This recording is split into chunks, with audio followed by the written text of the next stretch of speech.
would bloom in a pool at dawn, filling the entire garden with a blue musk so powerful, it seemed that even the fish and ducks would swoon. By night, the flower might wither, but the perfume lasted. Fainter and fainter, but never quite gone. Even many days later, the lotus remained in the garden. Months would pass, and a bee would alight near the spot where the lotus had blossomed, and its essence was released again, momentary but undeniable. Egypt loved the lotus because it never dies. It is the same for people who are loved. Thus can something as insignificant as a name summon up the innumerable smiles and tears, sighs and dreams of a human life. If you sit by the bank of a river, you see only a small part of its surface, and yet the water before it is proof of unknowable depths. My heart brims with thanks for the kindness you have shown me by sitting on the bank of this river, by visiting the echoes of my name. Blessings on your eyes and on your children. Blessings on the ground beneath you. Wherever you walk, I go with you. So pour these libations this morning for those who have gone.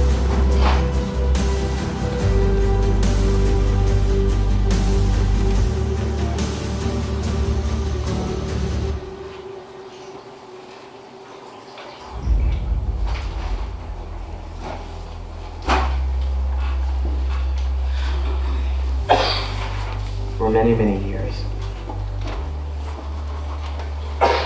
He passed on to the other side of life this morning. But Derek reminded me of something that I desperately needed to hear after receiving that news. He reminded me that Dr. Cohn had been sick for quite some time, and that last night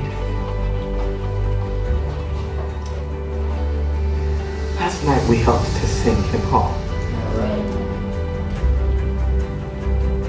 So while I was already grateful for last night, I am particularly grateful in this moment.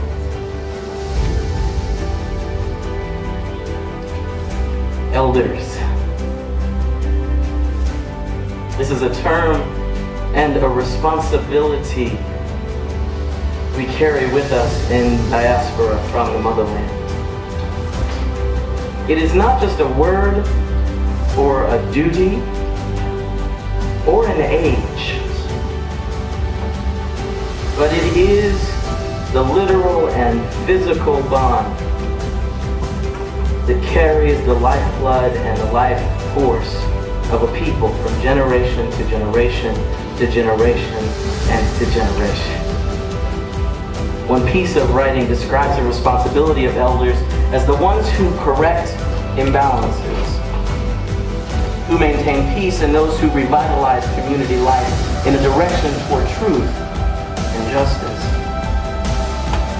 As you can see, this goes far beyond simply retaining the history of the ages that many would try to take from us.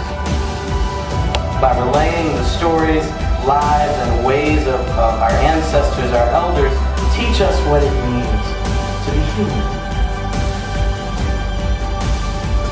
And so, at this time, we would like to invite folks who have lived into their eldership, as you are able to, please come forward. Some of you know who you are. Please know that this right is not conferred upon you simply because you are old for that simply means you live many years. The right of eldership is conferred upon you because your life continues to be a positive example for this and all communities, as it is a purpose-filled life and therefore deserves the highest praise and respect. We would now like to offer a token of our commitment and love to you, our elders. And so at this time I would like for the identity to come forward, and I believe we have some youth, some children in the back.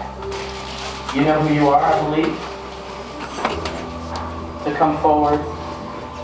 And we are going to invite them to offer to each of you, and I pray that we have enough, I think we do, to offer you a stone. Honey calcite, which is meant to enliven your power, build you up, lift you up at times when you may not know that being lifted up is possible. It is meant to open up your heart and your mind and your spirit to grow in new gifts. Because we are, in fact, still living and breathing and learning.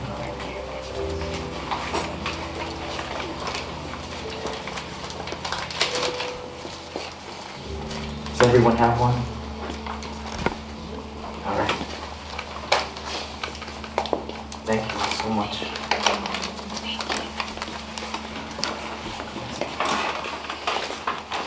We hold you in high esteem and will value your direction and effective leadership, which comes from the wisdom the ancestors impart to you because you sought it so diligently.